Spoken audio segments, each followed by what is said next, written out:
Booyaka Rasta. It's the Thursday night, Friday morning podcast, and you're listening pre-recorded to two guys in the basement with a dummy heads with no face. And fans. And fans. So, a hoarder showing her areola. I'm going to preface this episode by saying I'm having allergies, so I'm on Benadryl. It's all doped up on Benadryl. And I'm sleepy. And you just got done exercising, too. Well, yeah, so I was like, I busted out the Connect to try to use it to not be as fat. I got the Your Shape Fitness Evolved from like 5 years ago. And I just got my first glimpse of it, and I thought it was pretty cool. It's pretty neat. It's fun. I just go straight to the comments. Eric commented, I have descended upon the comment section. Because nobody else had descended upon the comment section, so I figured... Hell? You guys were commenting. Oh, I wanted to figured check I'd get the party started. how many 166 views. Don't grab my bat wings, son. Scared the shit out of me. Triceps. So, yeah, 166 views. We didn't hit 200 this week. I guess we were boring. It happens, I guess. Happens to the best of them. Happens to us. Robert Downey Jr. wrote, you guys only hit... Oh, you only hit a record view count because women love to watch videos I comment on. And Eric said... What did I say? I said... Where are we at? I said, easy now, RDJ. Or need I tell the story about the night in Prague, 6th of May, 2012. You know what he's talking about. He knows what I'm talking about. Well, I'll keep it under my hat. It's ammunition. Fenmarker also commented, where's his original comment? He was asking if we were drunk. Oh, yeah, 18 minutes in, were you guys drunk? No! That was just us being goofballs. We should probably do an episode where we drink a little just to see what happens. Yeah. I don't think it would be an improvement, at least for me. It'd be a lot of slurring. See what happens. It'd be like, hey, so it says the guy says, get your own monkey. Why the long face? What do you mean, why the long face? That's racist. It's racist against long-faced people. Oh, hell no, nipples. Not racist. So what if my areolas aren't pink? I have hairy areolas. Me too. Hairy areolas. Sounds areolas. It's like a 90s alternative band. Yeah, kind of like Oasis. Yeah. Yeah. I'm going to write that song later. But I commented, I said, people often think I'm on, in quotation, something. Just my day-to-day normal Nate state is, that's why I vehemently avoid drugs and alcohol. Whiskey makes my knuckles bleed. That's a joke that means I punch stuff, but that's usually only if I'm drinking some Kentucky bourbon, like Wild Turkey. Turkey, I don't drink it no more. Well, it's like 101 proof. It's going to make anybody fucking crazy. It makes me mad. Yeah. I almost fought an English guy, but he had it coming. Is it the English guy you used to work with? Well, no. Well, technically we worked for the same company, but this was in Japan. I almost fought an English guy in Japan drinking Wild Turkey bourbon because he was going to beat up my friend from New York who's like 5'5". I was like, dude, I will fucking murder you. I will sit on you, you limey fucker, and slap you in your nose. I told him, too. I was like, just hit him once, and then I'm going to fucking run you through the wall. Just do it. Just hit him once. And my friend's like, hey. I'm like, you kind of deserve it a little bit. It's all right. Not it's too okay. much. It's one punch. You can take it. I used to do that for my buddies. My what was it? My phrase when people would be like, want to fight a friend of mine was like, yeah, go ahead. You just better not win. And they'd be like, or what? Well, I guess you'll find out. Yeah. Yeah, seriously. That took the wind out of her sails, didn't it? Yeah. And Eric said... Where are we at here? Right here. Finn, all I was drinking was a giant-size Mountain Dew Code Red, which I'm having one right now. I fucking love Mountain Dew Code Red. It's good stuff. And some Polish mineral water. Never know with Nate, though. He may be all liquored up. Yeah, I'm all liquored up all the time. I think what the truth of the matter is I got all kinds of pills that give me all kind of thrills, but the thrill that I'll never know is the thrill that'll get you when you get your picture on the cover of the Rolling Stone. Goodness gracious. Rolling Stone! Want to see my picture on the cover? Want to buy a fine copy for my mother? I think the fact of the matter is that... That's when we were doing the whispery... Yeah, we were just being test. goofball. Yeah, but that was... When Nate and I get around each other, we tend to turn into 10-year-olds. 10-year-olds that have seen way too much shit. Yeah. Imagine 10-year-olds having conversations about the weirdest shit. Oh, you're hearing it right now. Yeah, you've been listening for a while. Figured it out. Let's see. Noah 1240 Road. Hey guys, congrats on the view counts and almost 5,500 subs on the channel.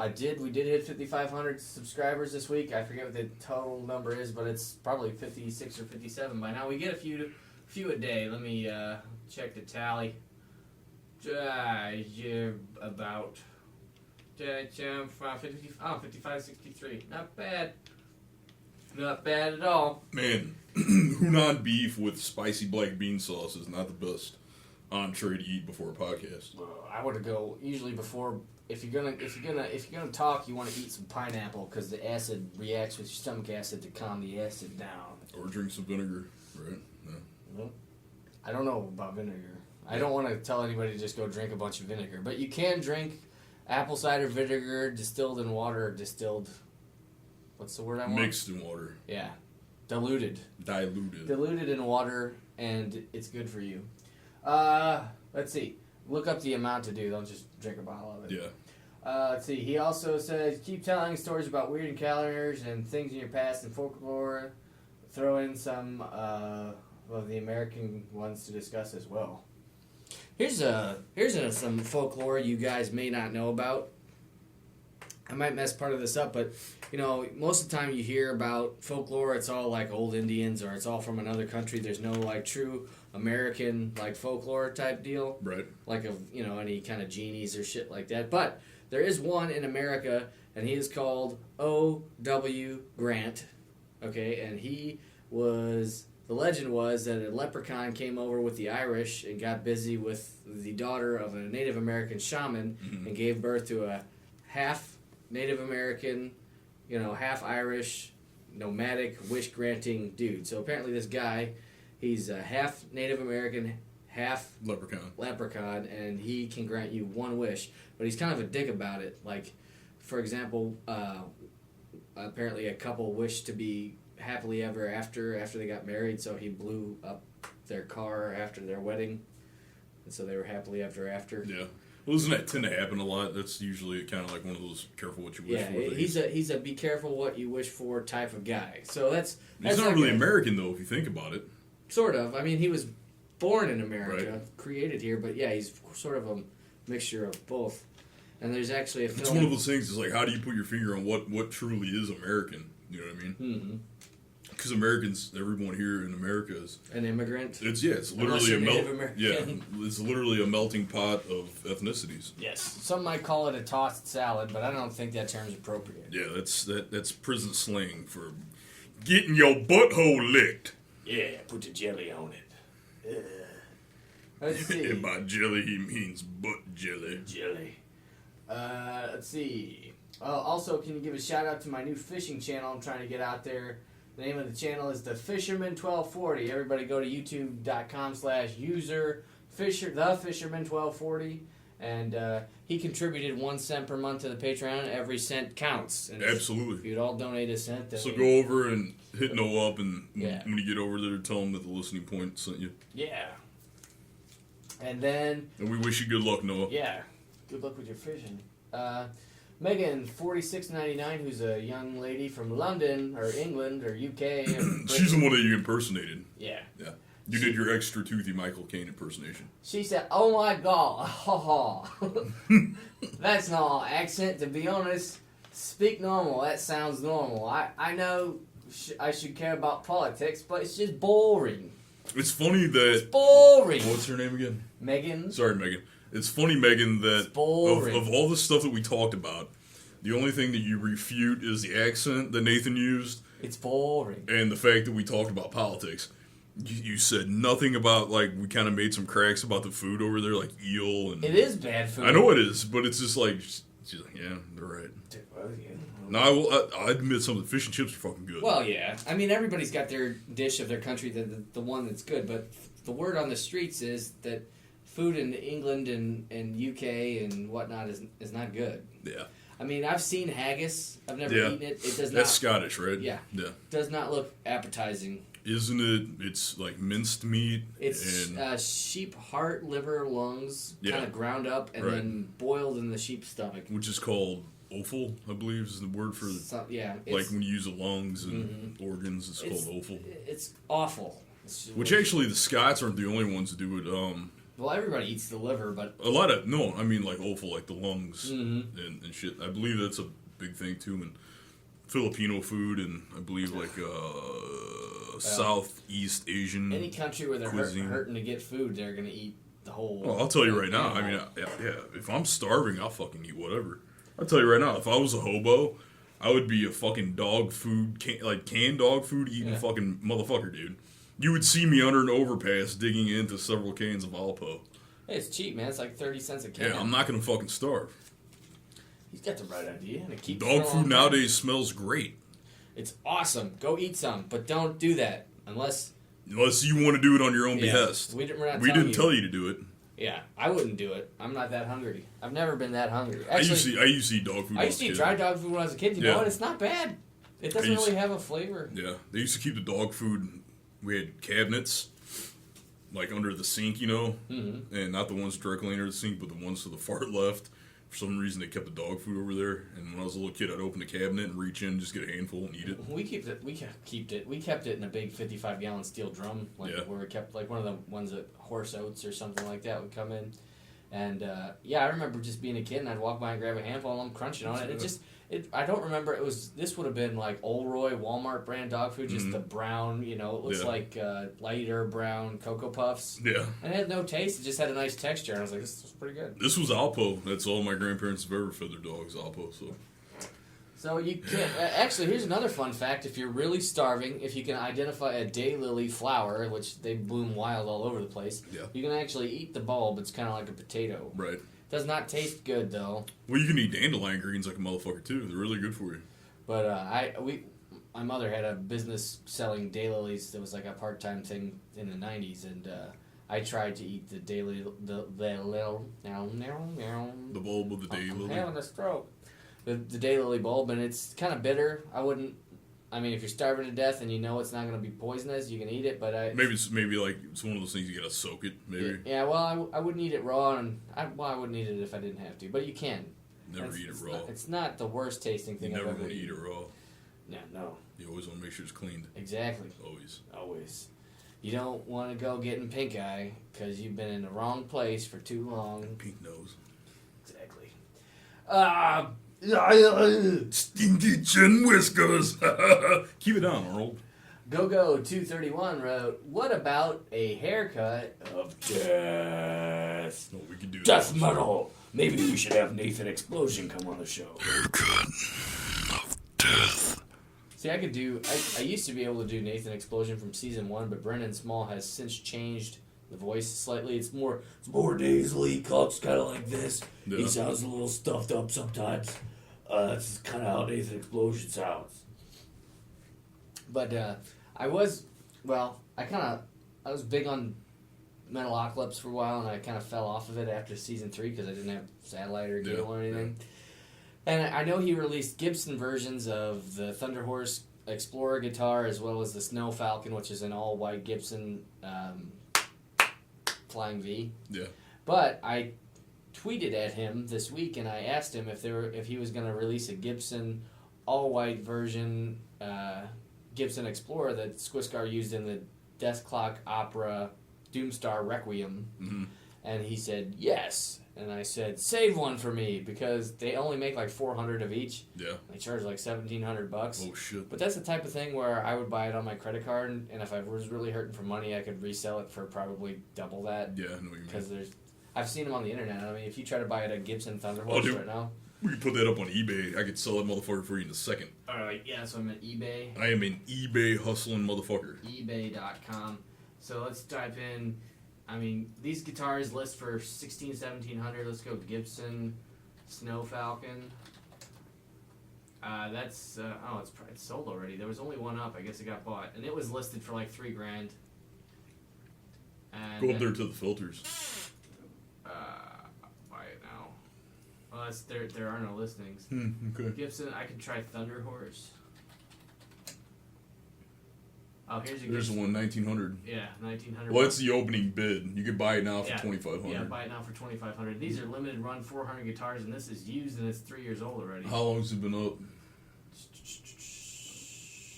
There's 13 people watching it. Yeah. Now, here's the only thing that I don't like, is that person... Now, this is coming from me because I do pretty well on eBay. I sell a lot of shit. Just make a little fun money for myself. So this is coming from a seller. You go down, okay, look. So his opening bid's $1,900. Let's say that's all he gets. You know, if he put it up there as an opening bid for $1,900, that means he's doing fine. He knows that nobody puts a bullshit opening bid up. That's usually what they want to get out of it. And then for him to go down and ask for $175 of shipping, I consider that bullshit. Anytime you sell an item that big, you can ship that motherfucker yourself. You know what I mean? Mm-hmm. Well, I don't know how much that's got to weigh. I mean, I think that's a much larger body than my Explorer. I have an Explorer GT, and it's super duper light. But that's probably big and heavy. And those Gibson Explorers they're big. Well, I'm just saying, like, if I'm selling it at that price, and I actually do sell it, and if I have to ship it to, like, it looks like he's in Canada, well, right? that's probably why the shipping is so high. So if I was going to mail it to anyone in Canada or the continental U.S., I would give free shipping. Anywhere else in the world, I'd have to charge. But yeah. So, yeah. It could easily be resold, but I don't think I ever would. I think that's the type of thing where I'd get it and I would put it in a case and be like, look, I have one of the 400 Ware fucking guitars.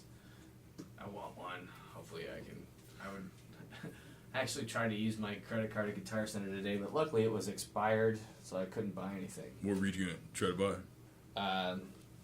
Just some bullshit, like a FX pedal or something like that. Yeah.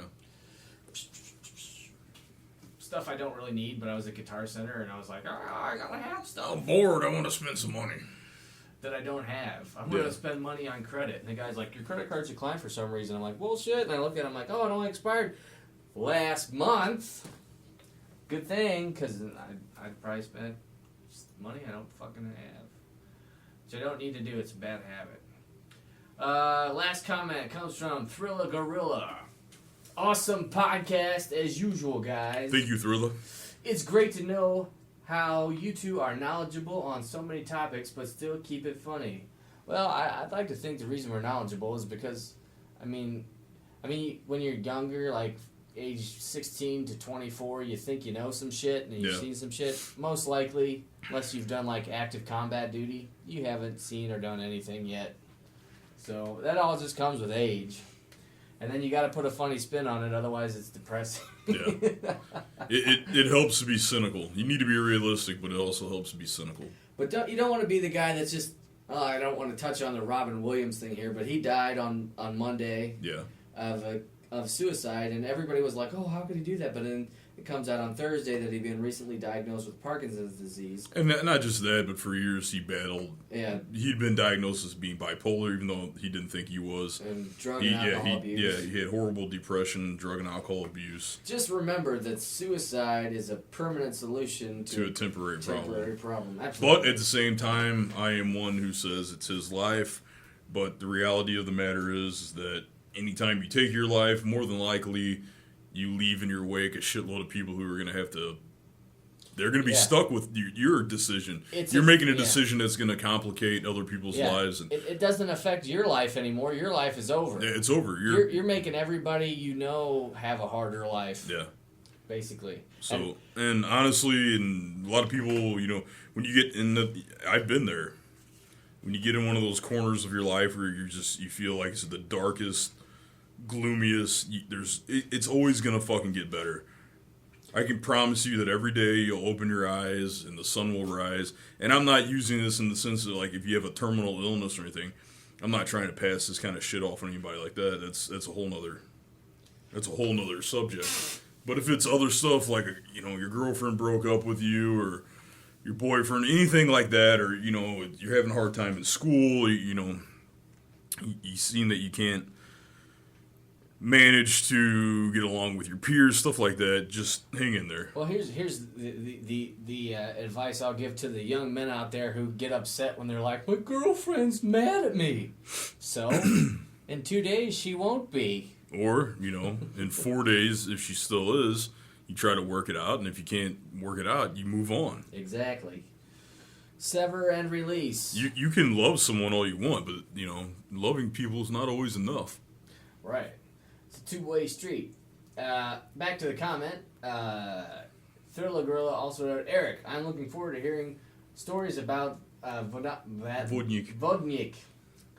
He sounds like a badass. Yeah, he's pretty cool. I'm not going to do him on today's show because we got some other topics that we need to hit on. But you'll definitely be hearing soon more of my tales of Slavic folklore, and we'll definitely be getting to Vodnik because he's one of my favorite. Vodnik. Can you also explain what's going on in Ferguson right now? I've heard a whole bunch of crazy things going on in your area. Hope you guys are okay. Stay safe and rock on. We're totally fine. Yeah, we're fine.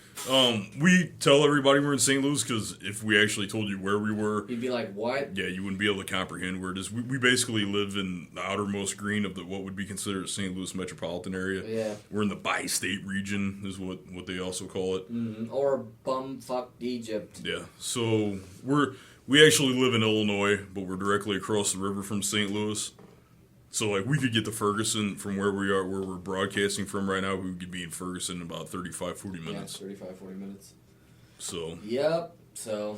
We're going to use that as our segue to kind of touch on the subject of what's going on in Ferguson. I mean, I think first what we should do is just lay out what would be considered the facts. Okay. So, nothing that we're personally, right. It's not... You guys got to keep in mind that anything we say that's not in line with social media, we're not going to be entirely politically correct, because I find that to be censorship, mainly. There's nothing worse than sitting on the fence, man. Right. I mean, but that's being a coward. You have to pick a side. Yeah, but we're not going to try to hurt anybody's feelings. Yeah, we don't want to hurt anybody's feelings, and we're also not going to try to stir up any shit, because there's enough of that going on, And we're not the kind of guys that would do that anyway. Nathan and I both believe, and it's because I've known Nathan since he was a young man, and I think the reason we're friends the way we are is because we see things pretty damn similar when it comes to world events and the way the world is shaped around us. We're not the kind of guys that would stir up shit to begin with, is the point I'm trying to make. I think we always pause and take a look, and we're also the kind of guys that kind of think before we speak. So, and we're at least for me, I can say, the do not fire until fired upon type of people, for the most part. Yeah.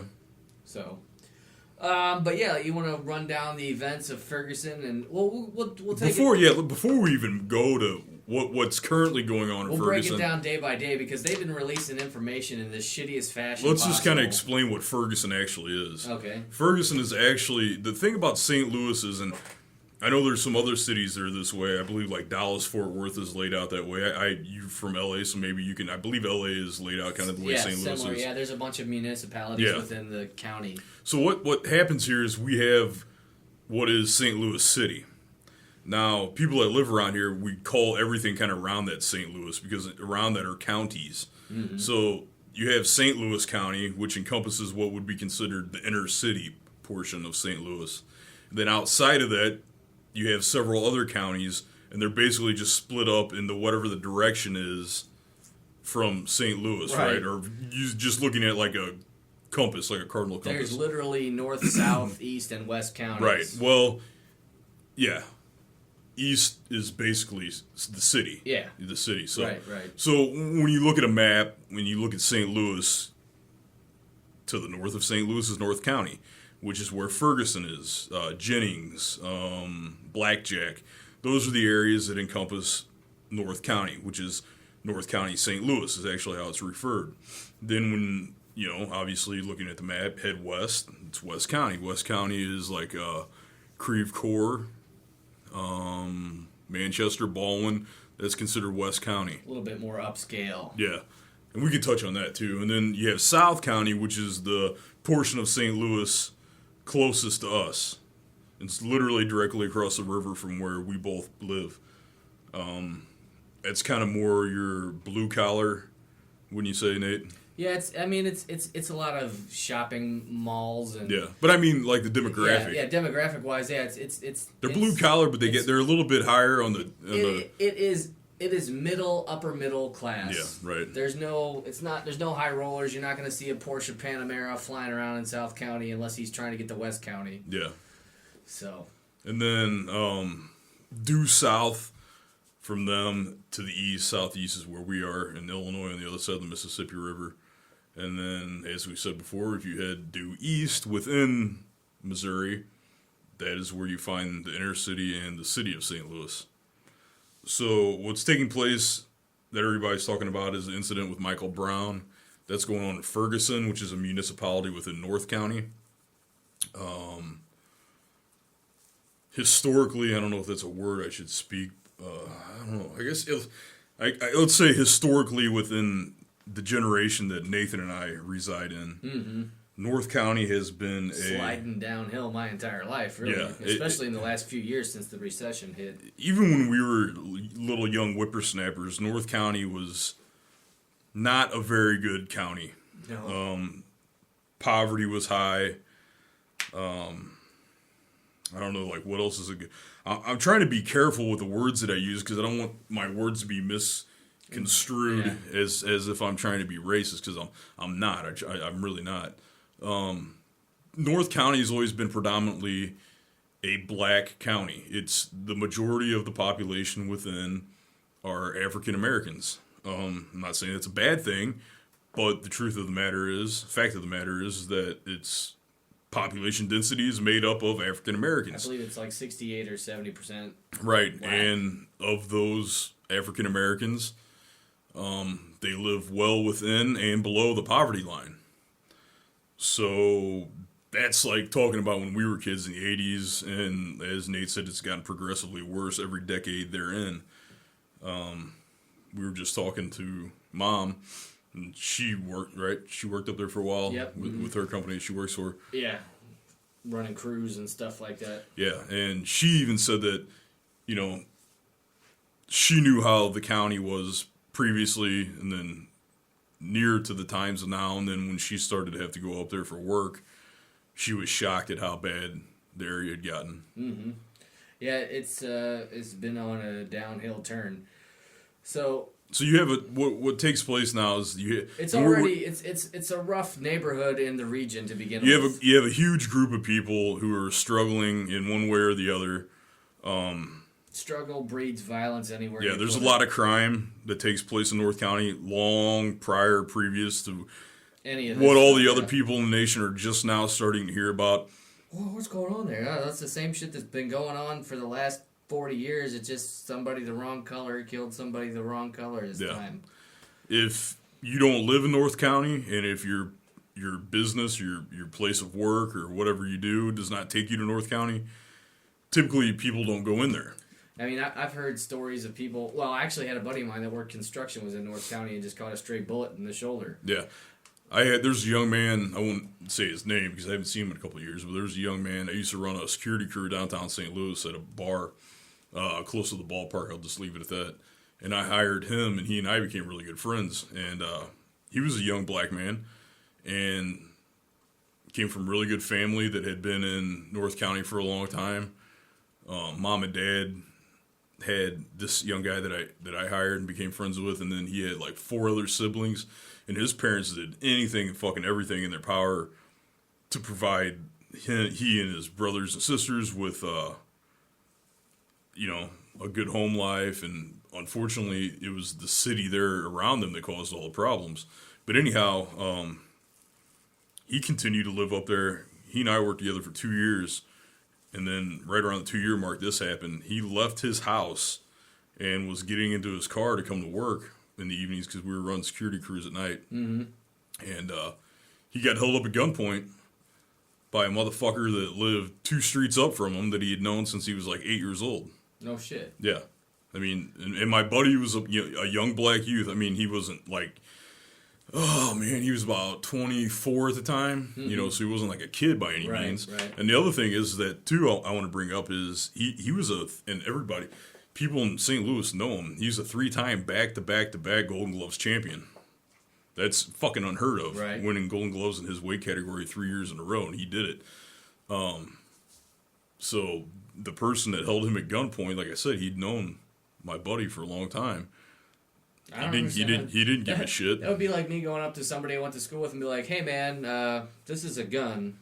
I'm taking your wallet now. Well, that's the thing too, is that not only because he called me up right away. I mean, I'm not gonna lie. I mean, we were looking for blood after the guy did what he did to him. So I'm just trying to say what the point I'm trying to make here is that this isn't a race thing. This is just a realistic crime problem. This is a culture within that county has sprung up, and it's been prospering. If that's a fucking bad word to use, prosper, but crime is prospering in North County, and it's becoming a culture, is what it is. Mm-hmm. It's like there's a culture of violence within North County, and that's not my opinion. It's I believe a fact.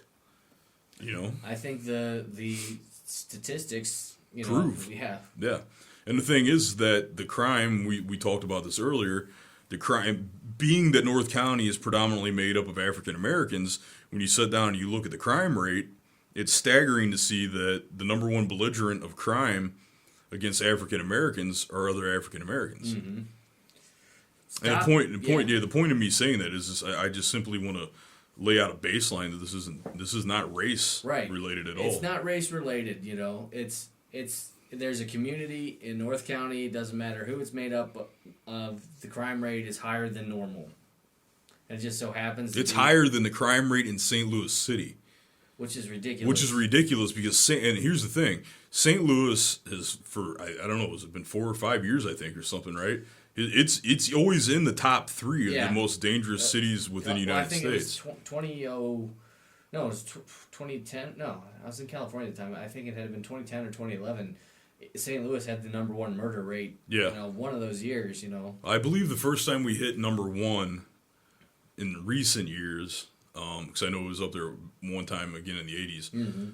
But I believe it was 2006 was the first year that I can recall that the crime rate was so fucking staggering that, it was in the It was like 1 murder a day for like the whole year. Yeah. It's like, who's going to get murdered today? And I remember at the beginning of 2011, that's what everybody was worried about, like how it was going to make St. Louis look, because they were trying to do all this gentrification in St. Louis and all this money was getting dumped in.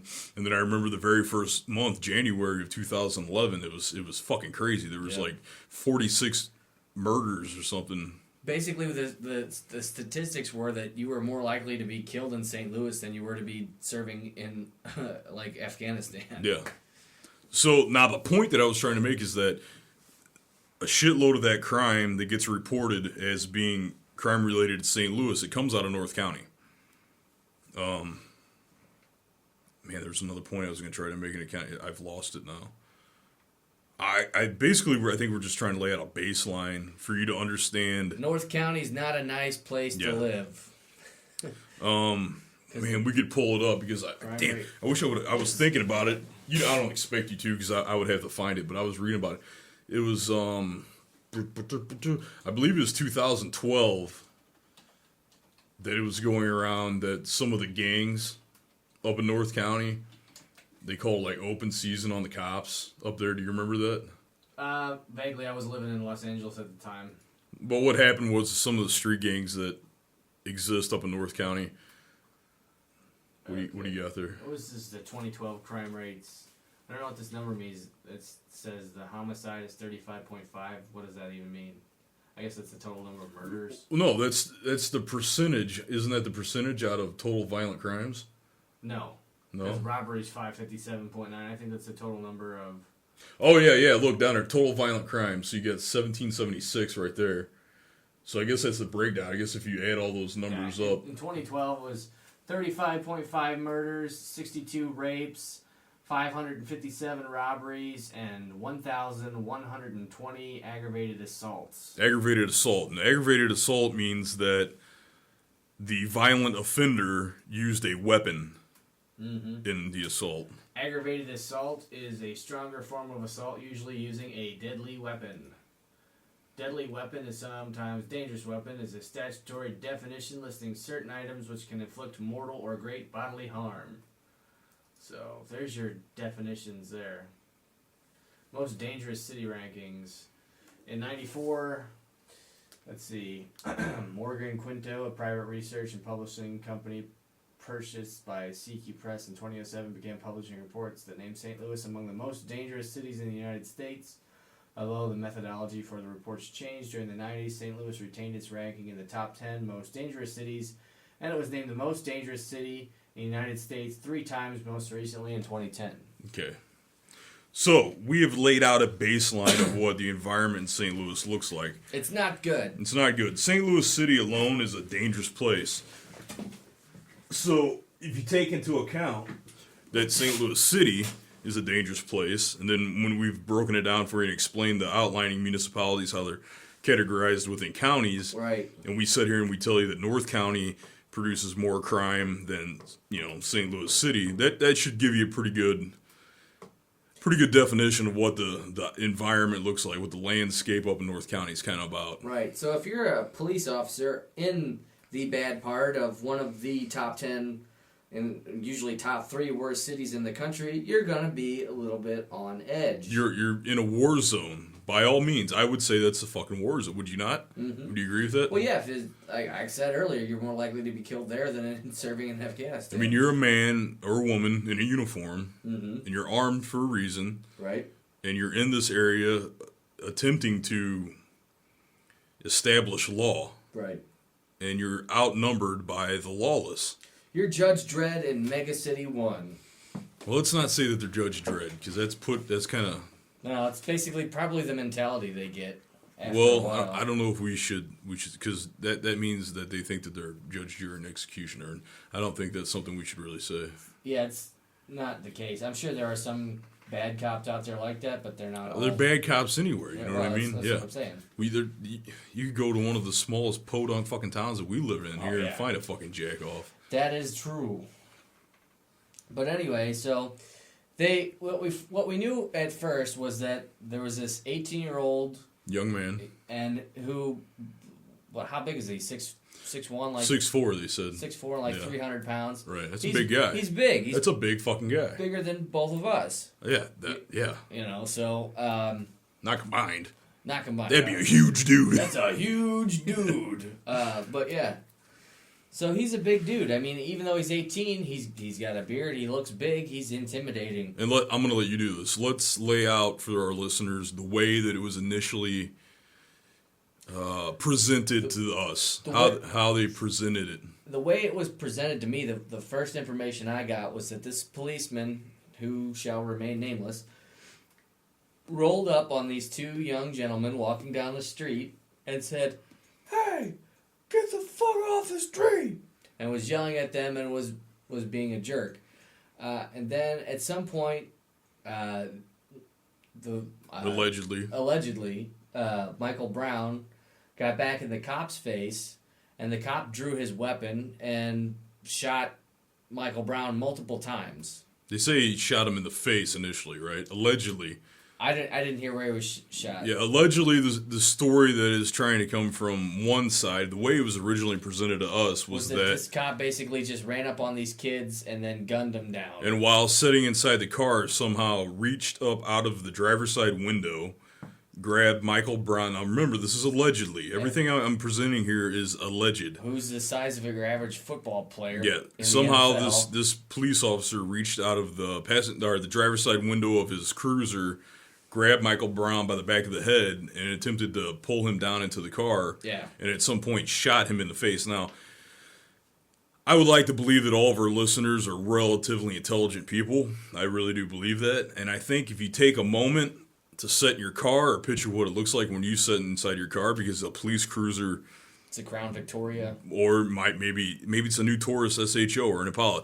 Regardless, the setup is like pretty much any other car. Right. Okay? Even if I'm sitting, I drive a Land Rover. Even if I'm sitting in my Land Rover, it is physically impossible, and I'm a big guy. Nate's a big guy. I have long arms. It is physically impossible for me to be sitting in the driver's side of any vehicle and be able to reach out and grab a 6'4" man by the back of the head. Right. Especially if he does not want to be grabbed by the back of the head, and he does not want to be pulled into a car. Yeah, he wasn't wearing a necktie and got yanked in the window like it was fucking Snatch. It was, apparently the cop reached out and grabbed him by the head and reeled him in. And somehow, like Riggs and Murtaugh style, just shot him in the face. Yeah. Now, I'm not saying it didn't happen, but what I am going to say is that Doesn't sound like it could happen. the sharper side of Eric's mind does not accept that as a plausible explanation. Right. I just don't see that. So then it goes on until, I guess it was today or yesterday. Just little bits of shit, and you never know, man. I mean, you have these news sources that they jump on something, they release it, and then the next day they what do they call it? They retract it. Retract it, right? But what happened was in the aftermath of that shooting, and the good citizens of North County decided to protest. That was that day. Yeah, that day. Or that evening, we should say. To protest the murder of this innocent young gentleman, that they would burn down a Quick Trip gas station, loot and riot, and basically just rob everything left in the neighborhood. Tell our listeners how it was that the media portrayed Michael Brown initially. A future college student, it was well looked upon in the community. He was known as a gentle giant. A really upstanding young gentleman who had a bright future ahead of him, and nothing but the best was what he was after. Right. So what happened was you take this county that this area, remember Ferguson is inside North County. So you take this area that we've already explained is the roughest neighborhood in the city. It's rough as fuck. It's full of people who it's not by chance that the people that live in a rough city become rough people. Right. So, and I'm not saying that everyone that lives up there are criminals. I'm not saying that at all. But what I'm saying is that, steel sharpens steel, right? Mm-hmm. You know what I mean? If you are living in a fucking horrible environment, you are going to become fucking a rough individual. Right. You're gonna have a thicker skin. Well, it's just like in that the graduation song. They say live in New York but leave before you get hard, and then live in Northern California but leave before you get soft. Yeah. So you have people that are already on edge. They already, for whatever reason, they feel like they're disenfranchised. They feel like maybe they're not part of the rest of society. They're already on edge. Mm-hmm. Whatever's going on. They're hurting for money to begin with. Yeah. On top of all that, they feel neglected by society. Disenfranchised. And that they don't have any opportunities to succeed, and it is difficult to succeed in a difficult environment. So they're going to be more edged than your average person who's got a comfortable 9-to-5 job. And another thing is that I was reading about some of the statistics within that area. The sad part is that they've reported that over 50% of the demographic in that area are what are considered able-bodied males.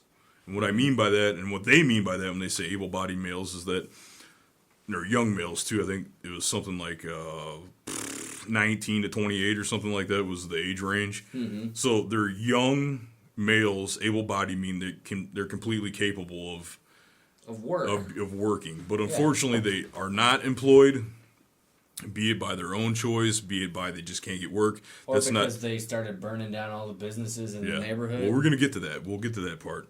But the point is that, yes, it's an impoverished area, but at the same time, they're not doing anything to help themselves grow out of it. A good portion of individuals that live up in that county, they're not seeking to further their lives. They're not looking to be better.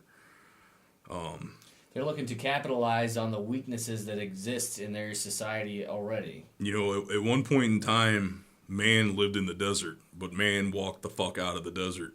And what I mean by that analogy is that there's people all over the world that have it really fucking bad. And just when you know what I mean? Like, the guy that lives down the street from you, he's got it just as fucking bad as you do, maybe worse. The turning point is when you start to make a conscious decision to force yourself to find a way out. Right, to sacrifice the things you want to better your situation and get the things that you need. But unfortunately, that's not taking place with a lot of individuals that live in North County. They're becoming sedentary. They're becoming set within their ways of receiving money and benefits from the government. And keeping this in mind, you have a community that's basically like a powder keg. More or less. And now this incident with Michael Brown has occurred, and you have all these people that are already angry at some degree, at some facet of society they're not happy with. And unfortunately, a lot of that gets turned around on race. It really does. Well, I hate when people go for the race card immediately. That's racist. I was like, it's just right away. So, I mean, it was like I was at a comedy show one time in Koreatown in Los Angeles, and the chair I was sitting in was like one of them shitty plastic folding chairs. And when I was living in California, I gained a bunch of weight because I was sitting in a chair sucking down soda all the time. I weighed probably 240, 245. I'm sitting in this chair and I'm leaning back in the chair. And so I didn't actually break the chair, but the folding mechanism gave out and it folded the other way and I fell onto the ground. Yeah. And I picked the chair up and I go, "Oh, made in Koreatown." And the comedian on stage immediately said, "That's racist." I was like, "There's nothing racist about that. We're in Koreatown. I'm sitting in a chair. Koreatown is in America." That's basically me saying, "Made in America." Yeah, right. So... Yeah. That wasn't me going, "Fucking Koreans can't make chairs for shit." That was me going, "I'm an American in an American product in an American city, and it failed." That's a commentary. That's what all comedians do. Anytime you make noise, you're immediately in the crosshairs. If you ever go to a comedy show, stay off the fucking comics radar because they will do anything to tear you apart. Well, you're helping them. Right. Yeah. So now here's the thing: is that I could use what you just talked because it's a perfect example of what I was gonna start to lead into. Is that just like you were right there in the crosshairs of this comedian, he saw an opening, right? Right. When all this shit went down, it was like all the people up there in Ferguson and Jennings and North County, they saw an opening. They saw that it wouldn't have to be like one person talking about a problem. Right. They knew that the whole community was going to get behind something. So I believe at some point in time they really were concerned about what actually happened to the individual that is Michael Brown. But at the same time, I think they kind of took this little spark that had been lit and they fucking ran with it. Mm-hmm. You know what I mean? Well, they always do. Anything they can do to, and it's partially the media's fault because they that's where I was going. That's the next place I was going, is that I find it extremely irresponsible on the part of the media that they began to report and advertise, I would say, right. What they didn't even have facts on. Right. There were no facts released. It's basically, we're going to free associate about what we think happens, and if it stirs up more shit, that means more ratings for us. They're loving this stuff right now. All the news reporters and shit, they're going, "Oh, finally a fucking story to talk about. St. Louis is on the map." We're going to talk about the Cardinals, we're going to talk about the Rams, we're going to talk about the Blues all of a sudden. We're talking about, we're having riots in Ferguson, and we're burning down and looting shit because a cop may or may not have overreacted. We don't know what happened. All we know is somebody died. And that means money for them. Right. So what's taking place is then you have to look and think, like what we have. Let's say we have what, 4 main news sources. We have like Channel 2, Channel 5, Channel. Well, there's Fox, CBS, NBC. They're all our local affiliates. Right, or the local affiliate. But is what we view them. Right. So we have like 2, 5, 4, and 11. Right. Well, 30 if and you 30. want. So we'll say 5. Right. Now the thing is, those are 5. Okay, so we've got and the thing is, St. Louis is actually a little fucking. St. Louis is small for being considered a major city. It's 300,000 people. Yeah, St. Louis is relatively small for being considered a major city. Now, so for this little area that we all encompass and exist in, we have 5 news sources that we can turn to. Be intelligent. Remember that news sources are always run by a political association. There's always a group of people, a guy, you know what I mean, that has... Well, the guy that's paying the bills. Yeah, the guy that's paying the bills has an underlying... Agenda, and it's his spin, it's his version, it's the political version of what actually happened. So every channel you go to is telling a different version of a story that they don't even have any facts on yet. And it becomes a telephone game. Well, he said that she said, but I heard this, and... As if it's not bad enough that, there's people within the community who are giving their version of the events that they weren't even there to see. Right. And then now you have these people, and here's the thing. To this day, a lot of people turn on the media, and they look to the media as being a source of authority. Mm-hmm. So you take this... 5 news channels. God knows what else is taking place when you watch like the Today Show or anything else like that. Right. Well, that's what I fucking love. I remember I turned on the news. It was probably Sunday night, and it was like the person promoting. There was just like a little clip in between like commercials for a show. It's like, gang-related violence and a murder in Ferguson, rioting in the streets. But first, the weather. It's like. Yeah. You don't give a fuck. You don't give a fuck, yeah. You don't give a shit. You're getting ready to tell me what the barometer reading is in Pennsylvania. Yeah. It's like, we don't, we're going to talk about this, but first the weather. It's like, we don't really care. So the point I'm trying to get at is North County was already a volatile area within St. Louis.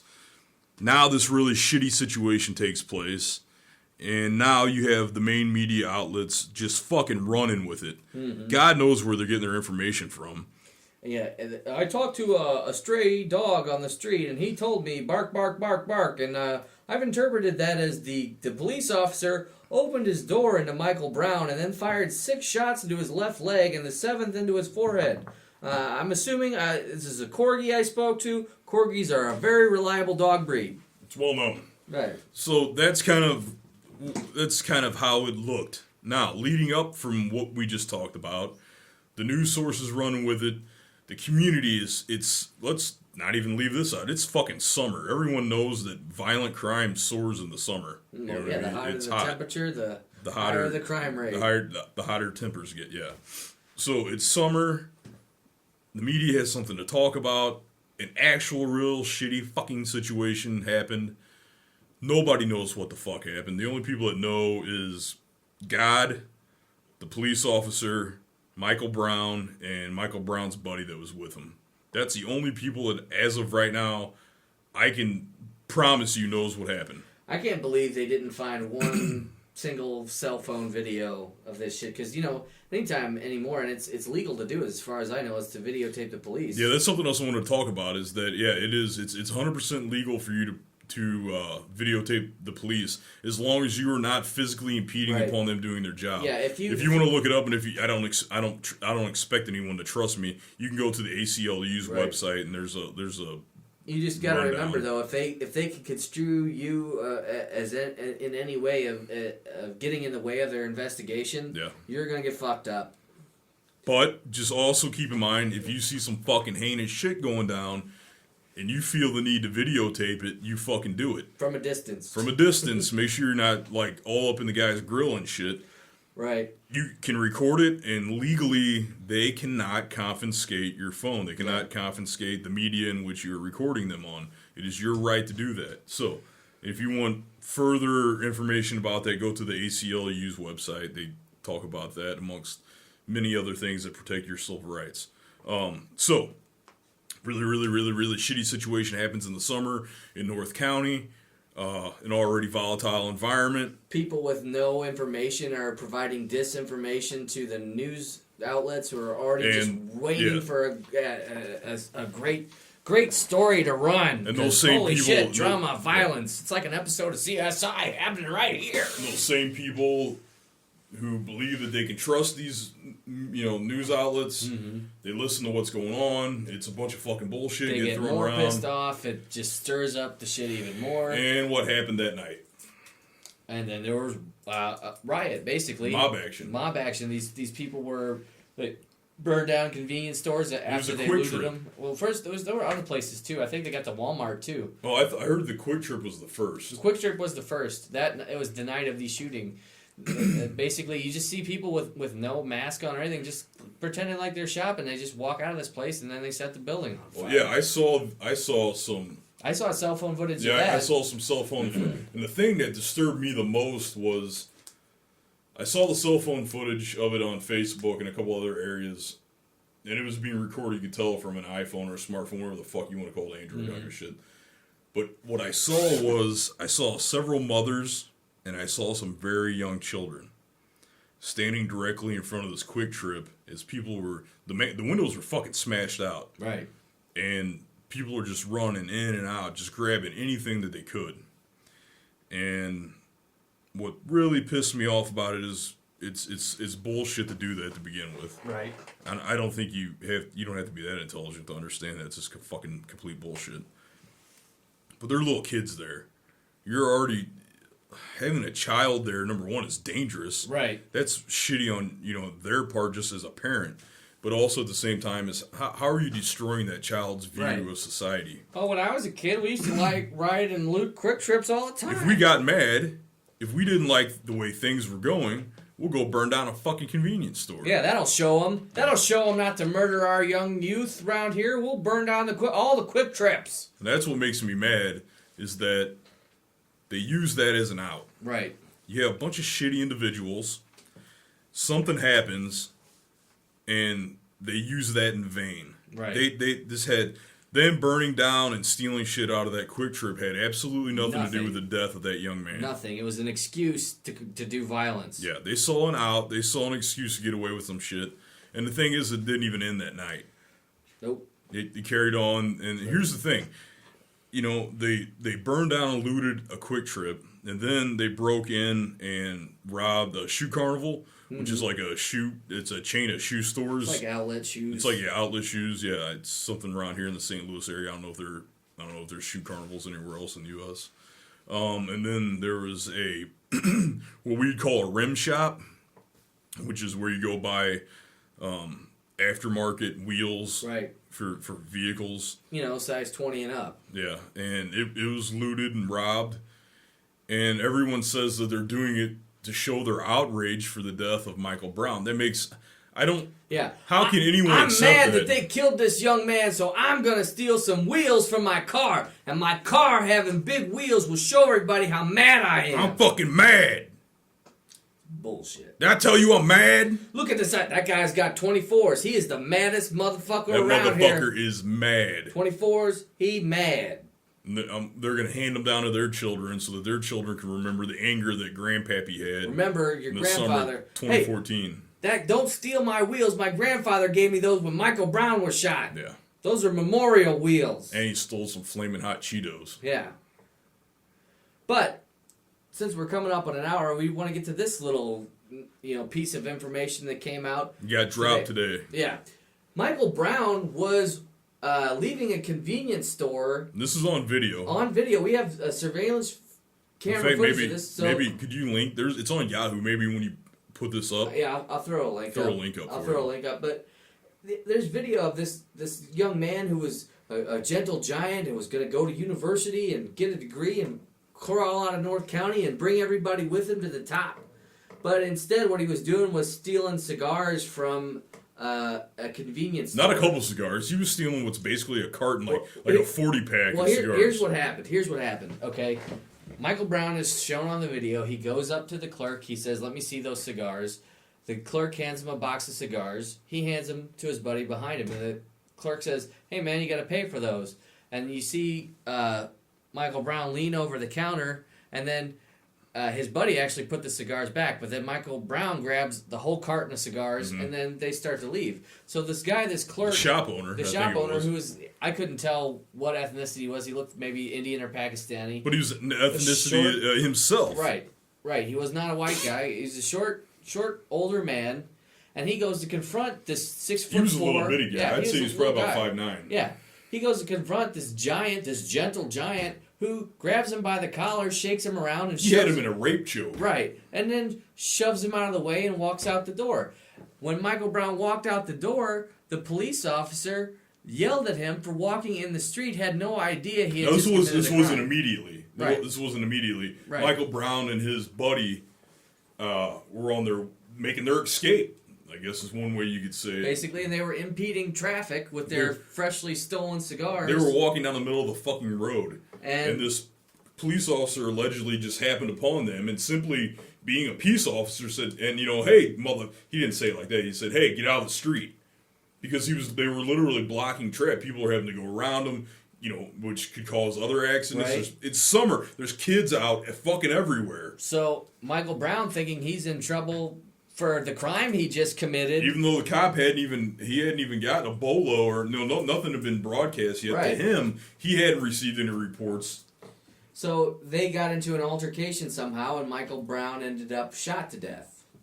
After that, we don't know what happened. It's up to witnesses, and we don't even know what happened therein. Right.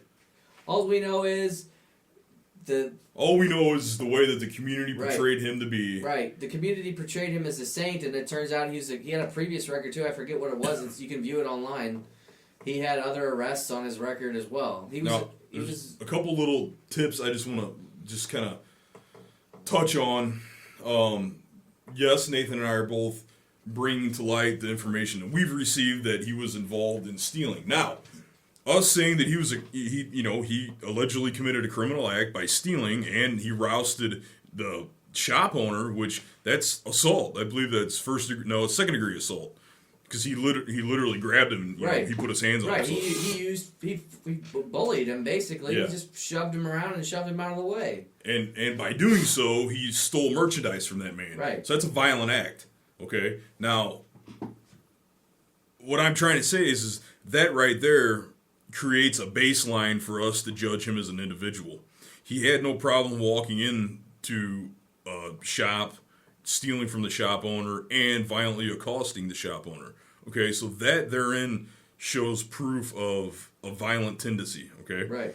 Now, us telling you that he did something violent in the shop and stealing that and shoving a guy around, by no means am I saying, or is Nathan saying that he should have got the death penalty, which right. by no means are we saying that he should have been shot for that. It wasn't even grand theft. I mean, it's the type of thing where that's just a shitty fucking thing to do. Like, really, dude, how much does a pack of cigars cost? $2.50? If that. Yeah, like, you're gonna go steal $30 or $40 worth of cigars? Not only that, but the fucking dude's day up like that. Right. Because fucking taking that from that little guy. Right. Because you know how hard it is, how hard it's got to be for that guy to run that shop in that community as it is? Right. You know what that guy's got to fucking think about every day, well, every night? Now that it's happened to him, he's messed up for life. There's never a fucking guy that is that size or just maybe resembles what Michael Brown looked like walks into the store. That guy's fucking mind's gonna be reeling. Right? Yeah. You know what I mean? You're perpetuating a negative stereotype. You're perpetuating the problems that has held your community down. Right. Like everything that. And he was a young man. Right. He had literally. He had more opportunities available to him than what you and I had at that age. Right. Oh, absolutely. So it was in his hands. He was one of the youths of the community that could have changed the way things were going. Right. But he chose to take a different route. Right. He took, I don't want to say the easier way, but, I mean... He took the low ground. Right. If you want your community and society as a whole to improve, you have to improve yourself as a person. It's an aggregate of good people that make a community good. If the aggregate is bad, then the community is bad. You know, if there's more criminals than there are, law-abiding citizens, then you're in a shitty neighborhood. I mean, that's just de facto. Yeah. If you're in a community where 1% of the population commits crime, that's probably a pretty good community. But if you're in a community where 70% of the population is a criminal, then you're going to be in a shitty neighborhood because you're surrounded by criminals. And the shittiest thing about their neighborhood is not just that there's a lot of crime, but it's the people within that same community that are committing the crime to their neighbors. Right. So you're not traveling outside of your town. You're in a bad situation, making it worse by being a bad person. Yeah. You're fucking up everybody around you. You're contributing to the detriment of your own society, and in short words, you are your own enemy. Yeah, it is no worse. So it's and you're blaming everyone else. Right. So it's a vicious cycle. You got to get out of the fucking cycle. A person who. And what it is, it's like creating a culture within that community. Right. That it's okay. Right. Because it happens so much that it's what's the phrase I would use? It's considered cool to be disrespectful. I can't. I'm on drugs. Benadryls. It's almost like a rite of passage or some shit. Well, it's taking pride in the disrespect of others. Yeah, and which is so fucked up. And I'll kind of make an analogy here. I can promise you that if Nathan and I wanted to be people who went around shaking motherfuckers down for money, we could do it. Oh yeah. We both have the physical and training capabilities to be extremely shitty fucking individuals. Everybody has the opportunity. Yeah. Like, every person in the world has the option to either be an asshole or be a good person. But I can promise you that a long, long, long time ago, I made a promise to myself and to God and the rest of my life that I was not going to be that kind of person. It hurts me to even think that words that I say hurt someone else. Mm-hmm. The last thing I want to do is be a shitty motherfucker. Right. Because I care about other people. I care about other people because I know that I can interact with you for 2 minutes in a day and ruin your fucking month. Right. And I don't want to do that. You could ruin somebody's whole fucking years. Like one of my supervisors at eFilm was a bank teller previously before they started working in the movie industry, and the reason they had to quit being a bank teller is because they were held up at gunpoint in a bank, and they can't even go to a bank anymore. Cause where do you go from there? Yeah, it's like every time that person goes to a bank now, he's having a fucking panic attack because all he can think about is the time he got a gun stuck in his face. Been a gun in his cheek while he's trying to hand over cash, and he doesn't know if he's gonna. That's it. Somebody's gonna punch his ticket because they want to take $200 from some fucking little bank. And he was just a guy at work. Right. He's just showing up trying to do his job. He's trying to make a living. Maybe he had a family. Maybe he's just him. Mm-hmm. He's trying to do what all of us are trying to do. We're just trying to get by in life. Right. And if your goal is to take away from others to get ahead, you're a shitty fucking person. You're a fucking asshole. And I promise you, I'm not a violent person, but I do reserve my violence for people like that. I have no problem stepping out of the crowd if I see a shitty person being shitty to someone else. Mm-hmm. I'll fuck your shit up in a second. But yeah, the whole way society works is there are always people, and it's just as bad in areas where they say they're trying to do good things. There's always one person in 10 that's gonna put themselves before everybody else to try to sneak a little bit ahead. Yeah. Like the person, like my great uncle, for example. There's this gentleman that frequents his church and basically dupes all the older people into buying this shitty insurance package in the guise of, he's a good person because he works with the church, when really he's stabbing all these people in the back. Yeah, it has nothing to do with him being good. He sees an opportunity. Right. He's a fucking shark. Being an opportunist to get ahead, you can get ahead that way if you can deal with the guilt, but you are... How do you deal with the guilt? I don't even want to know how. I think that's just it's to me is a form of capitalistic... Sociopathy. Right. Yeah. It's like, I don't mind fucking somebody else's life up as long as my life is better. And the thing is that a lot of people out there, if you haven't been out in the world like Nathan and I have, you hear us talk about stuff like that, and people are like, oh, it's not that bad. No, it really is. You need to look into it. There are people out there that are literally born sociopaths. You might... They have no sympathy for anybody. They lack apathy. They don't give a fuck. Their brains are just wired that way. So if you come across someone that just seems mean for the sake of being fucking mean, that's fucking real, and you need to distance yourself away from people like that. Because the fact of the matter is we in today's reality, we are surrounded by thieves. Mm-hmm. And what I mean by that is there are fucking people out there who will take anything and everything from you. And if that means take 5 minutes of your time away from you that you can never get back and in some way fuck you up in that 5 minutes, that's a thief. You need to keep your guard up. Well, that's what, too, my brothers tell me I'm a dick because I'm defensive towards people I don't know. Well, you can't do that. You're being a dick. It's like, you don't know that fucking person, If there's one thing I can guarantee you that I am in my 33 years, I'm a survivor. And I've made it as far as I have in life with my own two hands and on my own 2 feet is because I don't get fucking dumbed into shit. Well, yeah, it's always that person's like, they want a favor from you, but the instant you need a favor from them, they're gone. Yeah, you can only take a bad fucking a couple times before you need to wake up. Right, and I've been in too many situations when I was younger, and I had... And seen other people, and it's seen it happen to other people. Right, you see it happen to other people, and and it happens to you a couple times. For me, I only had to get fucked over maybe twice, and I was like, fuck everybody, I'll do it myself. But doing it yourself is always the best bet anyhow. So what the worst is you can fail, and I'll tell you what, the shit that I do the best in my life, I've learned how to do it from failing a whole bunch. And that's the worst part is failure sucks, but it is the best way to learn anything. And that's the shitty part too. The other thing you have to keep in mind is a lot of people gave me shit for going to school to do film and all that bullshit. But remember this, you can skip out going to film school and go get a job as an electrical engineer. You can still get laid off and lose your job. Just because you don't follow your dream and you take the safe route doesn't mean that failure is not an option. And I can guarantee you that if you take the safe route, there's going to be a point in your life where it's going to eat you up that you took the safe route. So if there's something you want to do, and it's a good thing, It's not a negative thing. It's not going to hurt you. It's not going to hurt the people around you. Yeah. Just find a way to do it. You have to be ready to sacrifice. There's no other way around it. A good example is one of the things that's near and dear to my heart is Brazilian Jiu-Jitsu.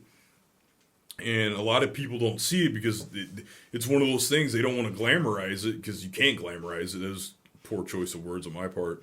But you don't see it out there talked about in the magazines and in the videos and shit. But the majority of the guys that are the champions in Brazilian Jiu-Jitsu, they have no fucking lives. They're on the mats every day. Well, that's the thing, they're too. fucked up. Like, you see them, like, when they're not, when you don't see them on camera at the championships, they can barely walk. They're beat up. You know why? It's because they're sacrificing every minute of their fucking lives to train. If you actually want to go out and do something and be something, it's best to start when you're young. I know a lot of our audiences are younger, teenagers and stuff like that, but if you want to be something, it's hard to decide when you're young what you want to do because you don't have a lot of experience. Yeah. But when you decide what you want to be, I mean, if you can commit to it, you have to kind of go at it with sort of you have to own it. Yeah, like a monastic obsession. Like, it's the only thing you do. Like, me, I'm sort of a person that has a lot of different skills. Like, I can draw a little bit. I can do the movie stuff. I do the audio stuff. I can write.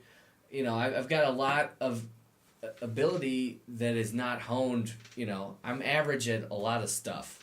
Basically, I'm not super good at any one thing in particular. But the reason that is because I kind of bounced around and I could never commit to anything. And also the reason is, too, for me, I never really attacked anything full bore. Like, it took me, like, I graduated from film school in 2005. I did not get out to Hollywood and start working on movies until 2010. You know, there was a 5-year gap where I was like, I got to get a job and save some money. But really, in retrospect, looking back, if I would have just started making stupid videos, so YouTube came out in 2006, if I would have just started doing videos every week and continued to do that, where I would be now, I mean, I started doing this YouTube thing now, like 2 years ago. Just imagine if I had the entire, 8 years of YouTube under my belt, the amount of shit that I'd have on here, I could be one of those YouTube famous guys, but instead I was like, no, I need to get a job because it's safe. No, it's the same with me, and this is a perfect example, and it comes right off of what you said. my Brazilian Jiu-Jitsu instructor and a lot of guys that I train with, they like me a lot, and I'm a lot closer to them than a lot of people are, but they're constantly frustrated with me because I don't train as much as they do. I want to go train, and I'll admit to it, it's a fucking fact. I don't train as much as I should. But it's because I live in fear of poverty because of my upbringing. Right, exactly. The way that I grew up, unfortunately, I grew up kind of in a shitty environment. Didn't have a lot as a kid, and I am terrified of poverty. Right. I've been there. I've done it. I can take it back to prove you that I can survive through it, but I don't want it. I'm married. I have a wife. I don't ever want there to be a point in my life where I can't provide for her. Once you've pulled yourself so far up, you don't want to slide back down. And that's the other thing, too, that it sucks that you may have to decide early on, but for me, if I would have stuck, if I would, because there was no film jobs in St. Louis, there was nothing. I had to go to Japan and teach English for 2 years to get the cash to move to Los Angeles. Right. And even then, I was working on other people's films, and I didn't have time to do any of my own stuff. So again, I'm in this stagnant position where I'm not getting towards my goals because I'm working for somebody else. But if I had just started doing videos like crazy, like when I did them in college, I didn't have a video camera. All my film stuff was shot on film. It was super expensive. But now, anybody that wants to do film stuff, they can, on their cell phone even. Yeah, right. You can do high definition over and over again. Yeah, you can capable. get all the shit that's, I didn't have access to.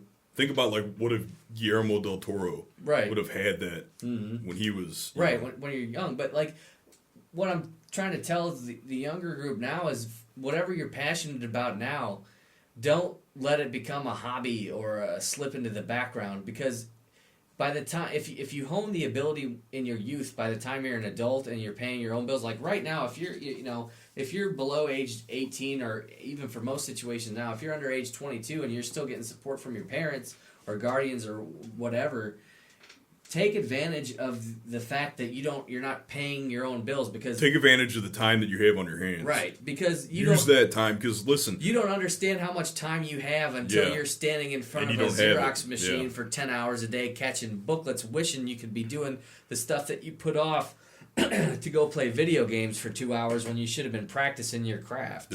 If you have don't waste your time. And what I mean is, don't waste your time. The actual time that you have on your hands, don't waste it. Put it to use. When, you can always go hang out with Tommy and Tiffany. They're not going anywhere. Right, and you're young too, so you can survive on no sleep, top ramen noodles, and still look good. Yeah. That's why you're young. When you get older, I mean, you get past your mid-20s, and it gets hard to wake up in the morning because you lose that bounce that you have in your kid. Kids literally bounce. You don't bounce back when you get older. You take the hit, you're solid, and the damage is done, and you got to recuperate. And when you go out into the world and you get a regular job where you're working 9 to 5 or God knows what, maybe you're working 9. Who knows? It doesn't matter. You will get sucked into the suck zone, and you will be fucking trudged and just driven down into the ground. And some of that creative spark, that drive that you had as a youth, in your teens and your 20s, and all that extra energy you had because your body was still growing, the vampiric capitalist motherfuckers are going to suck it right out of you. So take advantage of it. Don't lose that spark. Don't waste your youth on. If there's something that you really want to do, if there's something you really love, go for it. You got to fucking go for it, and that means sacrifice. Right. That means you might have to skip going to the party. You might. But you're not going to miss anything. Right. I know right now you're young. It feels like you're missing out on the world. But, man, there's going to be... There's so much that I did. Your bubble before age 22 is so much smaller than you realize. There's so much stuff that I did in my youth that I look back on now, and I just, what a wasted fucking youth I had. Well, even, too, a lot of people don't do stuff because they're afraid of it, and especially... Or they're afraid, another thing is, a lot of times when we're young, there's something that we like that might be different than the people around us, and that's just, they're like, oh, that's just their thing. Right. Well, yeah, that's your thing. Think about that. That's your thing. And just when you think about your thing, you need to be fearless about it. What would you do if you weren't scared of doing what you wanted to do? That's what you need to do. You need to give yourself something that's already yours. And I forgot what I was going to say. There was another point I wanted to make. It had something to do with... it was a perspective I got from being a teacher. When I was in school, you look at this teacher like this fucking person that's just trying to grill you and make you, into this, a zombie or something. But, I can tell you from being on the other side, if your teacher is not a prick bag, what they really want from you is to better yourself.